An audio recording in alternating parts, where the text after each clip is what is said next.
When Darth Vader was crippled by his former friend and mentor, for decades following, two thoughts remained sharp within his mind: that he was to become as powerful as possible, and that he would kill the man that placed him within a living torture chamber. For decades, the Dark Lord of the Sith was tormented by visions of his defeat at the hands of Obi-Wan Kenobi, and for years searched for the Jedi Master, and yet, he never found him. In reality, Obi-Wan had chosen to hide himself away on a planet that should have been quite familiar to the Dark Lord. He was in fact raised there. However, despite this, Vader never found Obi-Wan Kenobi. So this raises the question, why is this? Why is it that with all the might of the Empire behind him, and familiarity with the very places Tormentor chose to hide himself away, he never found him? The answer to this question is extremely compelling. For starters, I would like to look at another example of a Jedi that successfully hid himself away from the Empire during the Dark Days. Grandmaster Yoda was able to hide on the planet of Dagobah due to it having limited intelligent life, but more importantly, due to an overwhelming presence of the dark side of the Force on the planet. Dagobah is what is referred to as a dark side nexus, meaning it's a location with a very potent connection to the dark side, especially within its cave. Yoda chose a location like this because of his own presence and stance in the Force.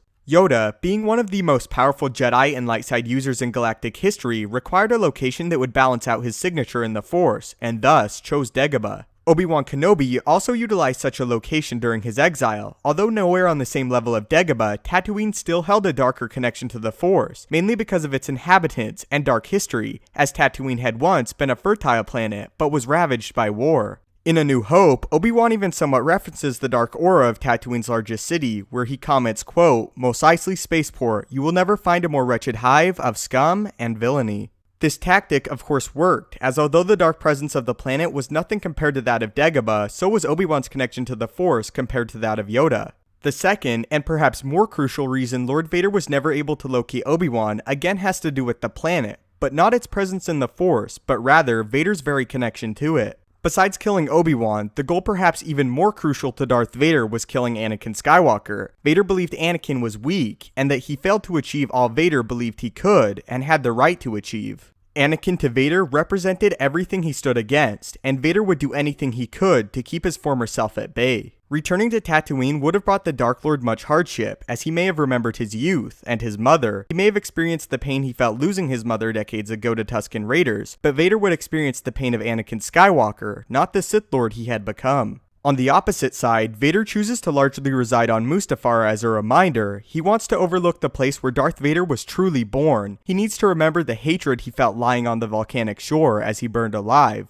Staying there is what connects him to Darth Vader. Returning to Tatooine would give Darth Vader the opposite effect. He perhaps could see where he grew up, and see a time where he was not corrupted by hatred, pain, and the Emperor, and even just a step in that direction could potentially cause the conflict within the Dark Lord that he fears so passionately. Again in A New Hope, after tracking R2 and C-3PO to Tatooine, Vader refuses to descend to the planet, knowing what could happen if he ever did. From above, Vader even orders the executions of Owen and Beru to eliminate further connections to his past identity. And a third, but admittedly less significant reason as to why Vader, and the rest of the Empire for that matter, never found Obi-Wan on Tatooine was the planet's positioning. As Luke stated, if there's a bright center of the universe, you're on the planet it's farthest from, and he meant it.